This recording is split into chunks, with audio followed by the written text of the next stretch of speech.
My next upload for this evening is with regard to the ongoing issue of individuals that have been threatening my royal patronage.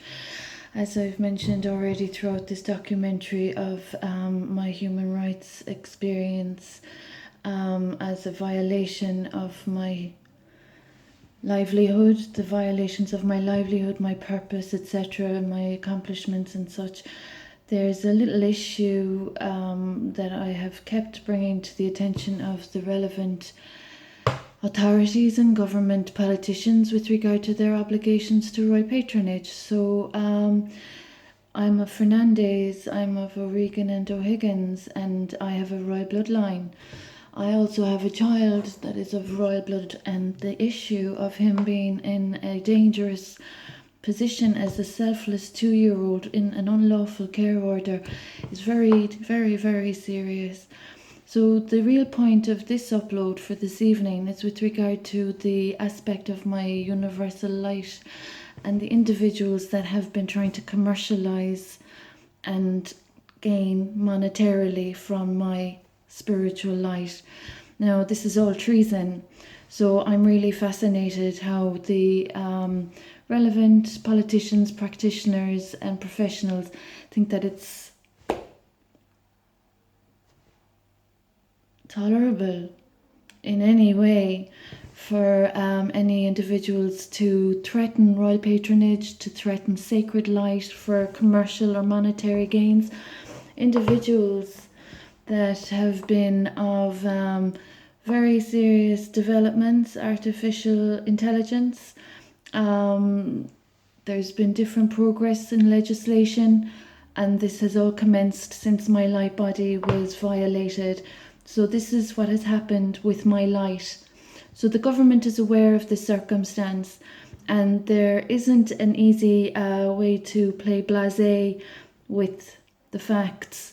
We've seen the work of NEFIT, we've seen the work of recent AI developments, and the fact of the matter is that as a Royal Universal Light worker, individuals in my proximity that are discomforting me and threatening my royal patronage and that have caused harm to my child are really individuals and liabilities in society that need to be approached and dealt with kindly and courteously and removed from my proximity with all safeguards, precautions and such being enacted. The threat to royal blood is quite serious. The threat to sacred royal light of my spiritual experience that has been exploited by these individuals. COVID-19, before COVID-19, after COVID-19, all of my work in the legislation, directly and indirectly, of the past 3 years, these are all very serious issues. And that I'm experiencing denigration and defamation and disrespect with individuals that are discomforting the environment of this abode is really quite serious, especially considering that there's been theft and trespassing from my marital property, ancestral property as well. So there's a lot of serious issues going on, and these individuals that have no right to be in my proximity, the Honourable Government has an obligation to my royal patronage, and I'll reiterate my role in legislation with regard to NEFIT, with regard to criminal justice and with regard to child care reforms, etc, etc, etc.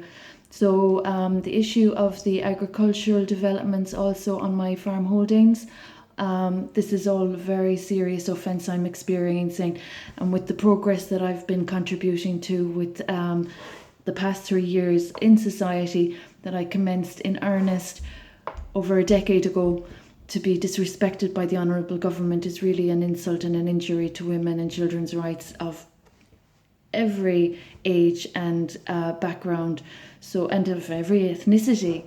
So I'm wondering what's delaying the Honourable Government from safeguarding royal patronage that is not to be threatened by people that want to exploit and gain monetarily from the experience of this person, this human being experiencing very dangerous human rights violations. So I'll just reiterate, there's the COVID-19 experience, there's the AI developments, there's the criminal justice, and there's the childcare reforms as well, that I have had a very pivotal role directly and indirectly with the past 3 to 4 years. So I'd appreciate the Honourable Government safeguarding royal patronage and removing the liabilities in my proximity from my proximity. It's very dangerous what's going on, and there's a huge exploitation going on and a very huge debt that I'm still owed, and it's really embarrassing for modern times.